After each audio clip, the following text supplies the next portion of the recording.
কেউ বেঞ্চে বসে দাঁড়িয়ে আছেন, কেউ আবার বেঞ্চে উঠে দাঁড়িয়েছেন নিজের কান ধরে, যেন স্কুলের শিক্ষক পড়া না পারায় বা কোনো ভুলের জন্য শিক্ষার্থীদের শাস্তি দিচ্ছেন।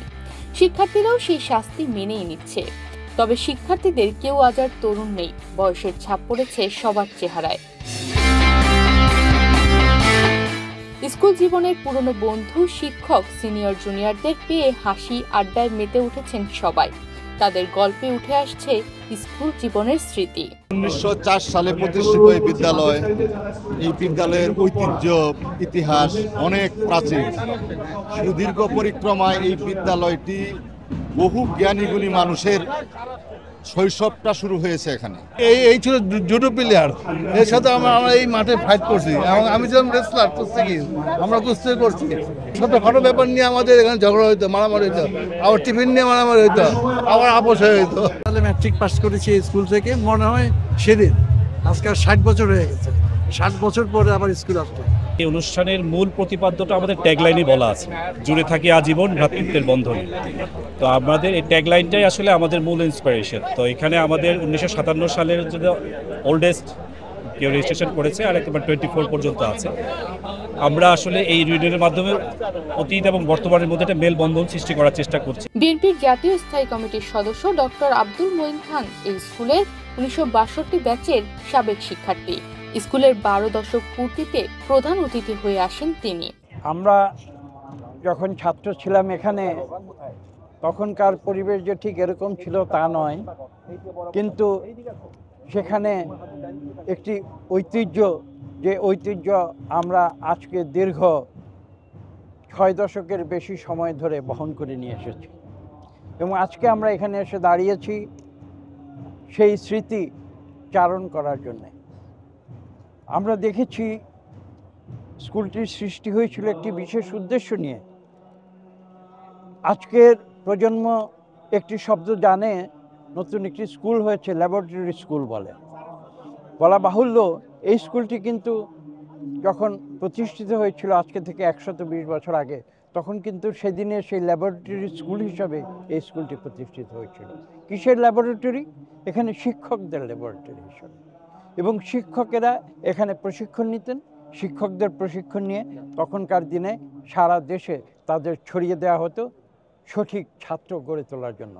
আমার মনে আছে আজকে যেখানে অনুষ্ঠানটি হচ্ছে, এটি একটি খেলার মাঠ। এই খেলার মাঠে আমরা একসঙ্গে হকি খেলেছি, ফুটবল খেলেছি, এবং এরকম আরও হাজারো হাজারো স্মৃতি। বিএনপির স্থায়ী কমিটির সদস্য আমির খসরু মাহমুদ চৌধুরীও এই স্কুলে 1 বছর পড়েছেন। পুনর্মিলনীতে এসে তিনি স্কুল জীবনের স্মৃতিচারণ করেন।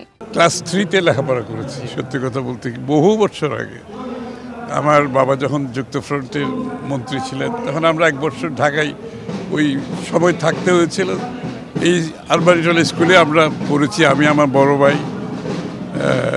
3টা আমি বলতেছিলাম যে আমাদেরকে খেলতে দেওয়া হতো ছোট মাঠটাই, এটাই মতো ছোট মাঠটা, এটা ছোট মাঠ। হ্যাঁ, আর দুই পাশে 2টা বড় মাঠে আমরা খেলতে পারতাম না, ওটা সিনিয়ররা খেলতো। আর তখন তো ঢাকায় এই এত যানজট, এখানে আসা, স্কুলে আসতাম প্রত্যেকদিন। আমি আস্তে আস্তে স্মৃতিচারণ করছি, এই রোডটা দিয়ে ঢুকতাম এখানে। এখন তো অনেক এখানে চারিদিকে অনেক এই দালান হয়ে গেছে, তখন পরিবেশটা একটু ভিন্ন ছিল। ওল্ড ঢাকার একটা তো চরিত্র আছে, তার মধ্যে এখানে স্কুলটা আছে, আবার এখনও আছে। আমি আনন্দিত, 120 বছর পরও স্কুলটা চলছে। বাট আমি বলতেছিলাম যে এই দালানটি ভাঙা উচিত হবে না, এটাকে রেস্টোরেশনের মাধ্যমে এটার অরিজিনাল আগের জায়গায় ফিরিয়ে আনার চেষ্টা করা দরকার। কারণ এরকম 120 বছর পুরনো খুব বেশি দালান, হেরিটেজ প্রপার্টি বললেও এটা ভুল হবে না। এ সময় স্কুলের প্রাক্তন ছাত্র ও বসুন্ধরা গ্রুপের চেয়ারম্যানের বড় ভাই আব্দুস সাদেক বলেন, গত 120 বছরের ঐতিহ্যবাহী এই বিদ্যাপীঠ অনেক গুণী ব্যক্তি তৈরি করেছে। এদের মধ্যে শুধু দেশবরেণ্য ব্যক্তি নয়, বিশ্ববরেণ্য ব্যক্তিও রয়েছেন। এখানে তো এই ডক্টর মঈন খান, যার কথাই মাত্র বলা হলো, আমরা একসাথেই পড়েছি স্কুলে, একই ক্লাসে পড়েছি, একই ক্লাসে পাশাপাশি বসেছি।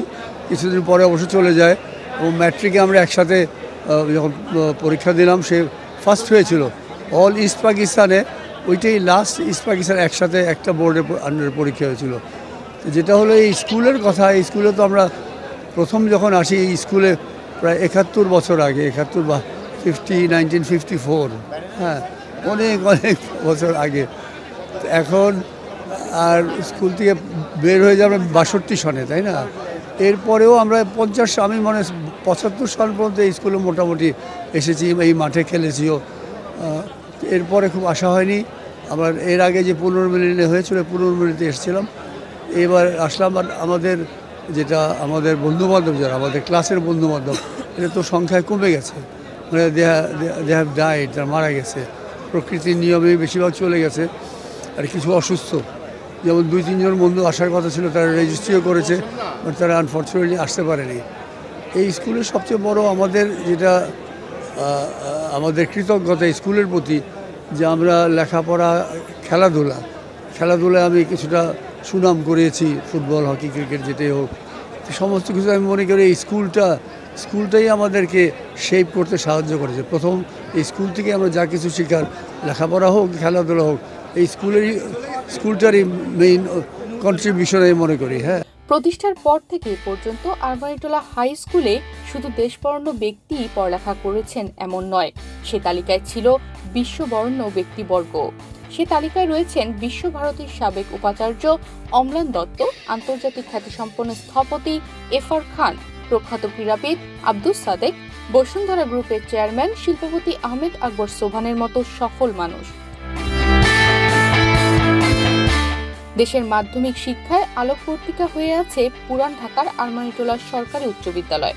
120 বছর ধরে আলো ছড়িয়ে যাচ্ছে রাজধানীর এই প্রাচীনতম বিদ্যাপীঠ। এই উপলক্ষে 2 দিনব্যাপী বর্ষপূর্তি উদযাপন ও পুনর্মিলন অনুষ্ঠানে বর্তমান ও সাবেক শিক্ষক শিক্ষার্থীদের পদচারণায় মুখরিত হয়ে ওঠে বিদ্যালয় প্রাঙ্গণ।